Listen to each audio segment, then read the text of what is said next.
The Trademark ID Manual is an incredibly important resource when preparing trademark applications and sometimes in responding to examiners' office actions. The Trademark ID Manual, you can see that it doesn't have a simple short link, unfortunately, so I usually would just search online for USPTO Trademark ID Manual, and then it will take you to this link. You can, of course, navigate there through the USPTO.gov website as well. And as an example of some of the things in the Trademark ID Manual, if we put software in, we will see that there are 1,078 records, some of which are crossed out and no longer valid, but most of which are valid, that have the word software in them. And you can filter the results that you're seeing and in a couple different ways. You can sort them by class so that they're sorted that way. You could sort them by the effective date, and for something like software that's always changing and evolving, that can be really useful to see the most recent entries.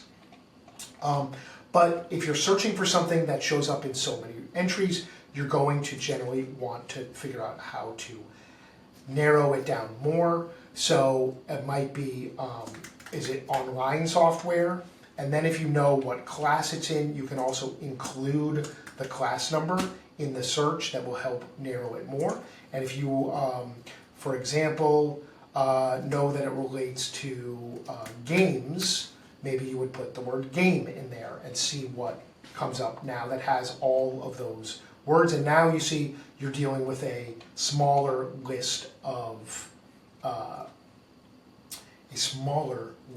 IDs to deal with. But some other tools you can do if you're searching for something much more specific, it can sometimes be challenging. So let's say that you're a consultant in the field of education. So if we just type consulting, we see that there are 989 records. It's going to take a long time to scroll through all of these and find which ones might be most applicable to education.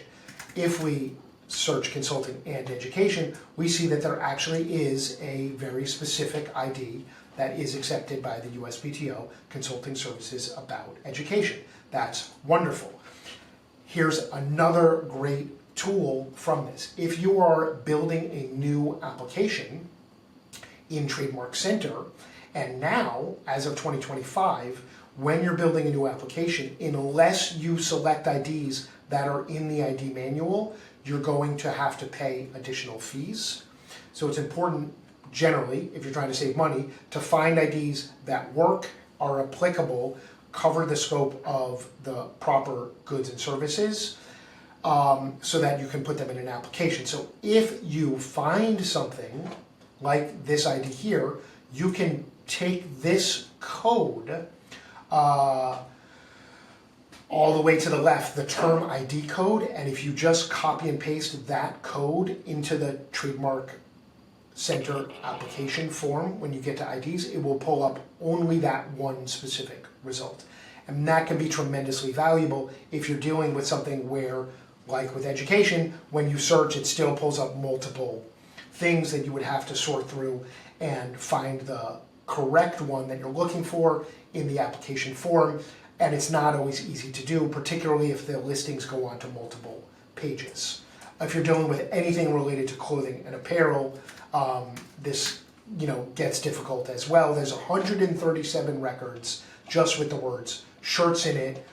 Sometimes short sleeve t-shirts, short sleeved t-shirts, and then spelled T-E-E and T. So there's a lot of nuance to picking IDs. Using the ID manual is an important step of that, but if you want to learn more about IDs and trademark applications, stay tuned for the next video.